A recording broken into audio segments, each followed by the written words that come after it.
Profeti a.s.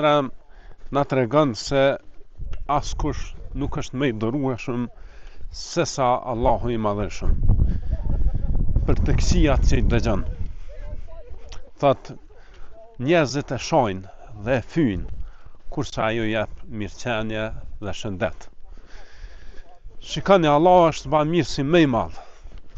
Është El Halim, prej emra tij, pra ai që është i urtë, është i butë, është faktisht që nuk nxiton. Dhe kështu njerëzit i paraqesin Allahut fëmijë, e ofendojnë, thojnë që nuk ka mundësi fuqi me na ringjall, pasi që eshtrat na bën plohër, dhe i përshkruajnë ortak dhe fyjnë në mënyrat më të ndryshme. Kurse ai është begatuesi. Ai është që na ka dhënë ajrin, dritën, ujin, dheun e përshtatshëm, tokën për me gjallënun të, gjitha begatit. Dhe njerëzit përkundër kësaj ofendojnë krijuesin e tyre.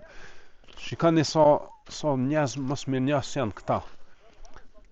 Subhanallahu, kjo është e ngjajshme deri në farforme me ata të cilët janë mosmirnjos me prindrit e tyre. Kemi kësi njerëz, prindrit kujdesen për ta, ndoshta shpirtin e japin për fëmijët e tyre, që ata të rriten dhe pastaj në fund e mohojnë dhe i shojnë prindrit e tyre dhe i ofendojnë. Krijuesi është më begatues. Me vërtet kjo është cilësi tepër e ulët që ka bojnë këta njerëz, të cilët e ofendojnë Allahun e Madhëshëm.